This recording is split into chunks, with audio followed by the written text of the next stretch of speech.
इंद्रियों पर कभी अधिकार नहीं किया, सदा इंद्रियों के अधीन होकर पापाचरण करता रहा, फिर पहुंच गया मृत्यु के समीप। फिर गया। जिस महान दुर्गति से बचने के लिए हरि ने अवसर दिया था, फिर वहीं पहुंच गया। चूक हो गई। अब उस समय उसको जितने उसने पाप किए, भोग भोगे, वो सब एक साथ आकर्षित करते, ध्यान रखना, आकर्षित करते हैं। एक शब्द उच्चारण नहीं कर सकता, हृदय थर थर कांपने लगता है, श्वासों में कफ रुक जाता है, श्वासों में जाके अरे बहुत दुर्गति होती है, कफ रुक जाता है, ना तो नींद ले सकता है, ना तो भूल सकता है। कितने कितने भयानक कष्ट उसके ऊपर। स्त्री पुत्र नौकर चाकर सब उसकी अवहेलना करने लगते। वो बोलना चाहता, सुनो हमें प्यास लगी है, वो निकल गए, पास से निकल गए। बहु बेटे जिनको उसने बहुत प्यार से पाला, जिनके लिए अधर्म करके धन एकत्रित कर लिया, वो वहां नाश्ता पा रहे हैं, कई तरह के पदार्थ, और वो देख के ललचा रहा है। अगर कुछ बोले तो डांट खाए। और क्योंकि अब वो कहते हमको भी ना बोले, हमें तो ड्यूटी में जा, पड़े पड़े खांसता रहता, पा लेना कभी तू पा लेना, और अवहेलना करके निकल जाते हैं। और आजकल तो बहुत बढ़िया कृपा हो गई, घर में ही नहीं रखते, अनाथालय में छोड़ाते, वृद्धाश्रम में जाके कुछ रुपए जमा किए और ये ले वो कूड़ा करकट वहीं जमा करो। बेकार शोभा बेकार होती घर की। जो भगवत स्वरूप वयोवृद्ध हैं, जिनकी सेवा करना हमारा परम धर्म है, उनको हम अनाथालय में भेज देते हैं। हाँ, क्यों? अब हमारी सो खराब होता है ना, दरवाजे में बैठे खांसता रहता, थूकता रहता है। वीआईपी लोग हमारे मित्र हैं, ये वहीं तुम भी पहुंचोगे, वीआईपी वहीं पहुंचोगे। जो तुम अपने माता पिता बुजुर्गों का अपमान कर रहे हो, ठीक आप अपने लिए इंतजाम कर रहे हैं, अपने लिए इंतजाम कर रहे हैं। आहार विहार की भारी अंदर तृष्णा, बाहर कुछ है नहीं। परिवार के लोग डांटते हैं। हाँ, ये जवान बच्चे बूढ़े माता पिता को ऐसे डांटते हैं जैसे कोई बहुत घृणित नौकर से बात करता है, ऐसे चुप रहे, ऐसे डांट देते हैं। वो माता जिसने अपना वक्षा स्थल का दूध पिलाकर उसे बड़ा किया, जिसने उसे मल धोया, जिसने उसने अपने प्राणों की तरह पोषण किया, ठीक ऐसा जवाब देता है वही बालक जवान, उसका हृदय विदीर्ण हो जाता। मैंने तो आशा की थी ये कभी प्यार से और कभी पास बैठकर उनसे बात भी नहीं करता। वो भयंकर क्लेश में जलता है।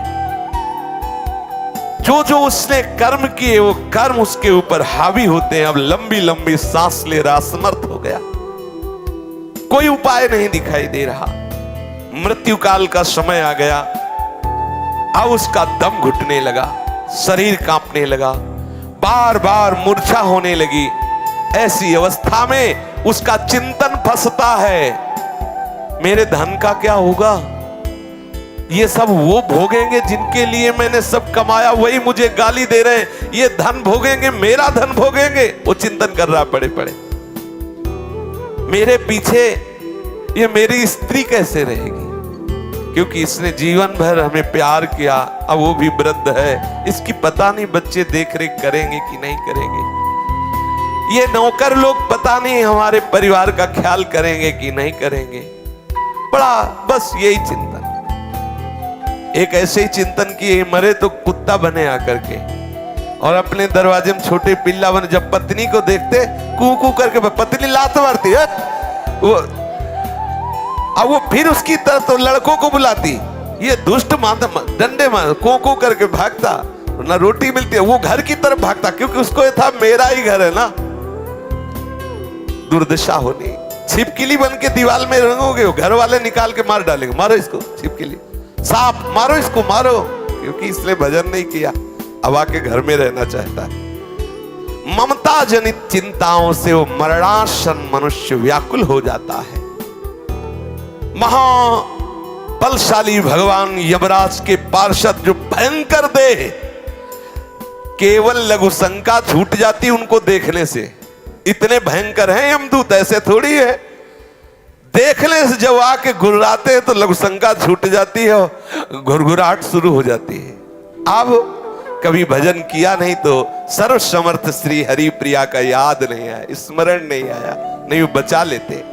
आंखें उलट गई, तालु कंठ ओठ सूख गए, भीषण यंत्रणा, बार बार हाथ पैर पटकता है, कंठ रुक जाता है, श्वास की गति रुक गई, गले में कफ आके अटक गया और यमराज के दूत पिटाई शुरू किए, निकल बाहर इस घर से, मिला था ये शरीर तेरे को भजन करने के लिए, अपराध के अब चल, तुझे हम दिखाते हैं उसका परिणाम क्या होता है।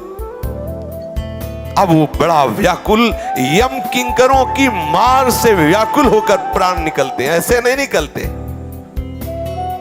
मृत्यु के समय अपार कष्ट सहता हुआ वो प्राण त्यागता है। उस मनुष्य को जो धर्म विरुद्ध आचरण किए, पापाचरण किए, यमदूत पीटते हुए, नाना प्रकार की भयंकर यातना देते हुए, घुड़कते हुए, घसीटते हुए उसे ले जाते हैं यमपुरी, जहां से ले जाया जाता है गरम बालू, अग्नि और नुकीले यंत्र लगे हुए मार्ग में, घुस जाए पैर में, जलती हुई भयंकर उस यात्रा को घसीटते हुए पूर्ण करते हैं। न पानी न भोजन न मार, ऊपर से चल रही वो भयंकर नरकों की यंत्रणा को भोगता है।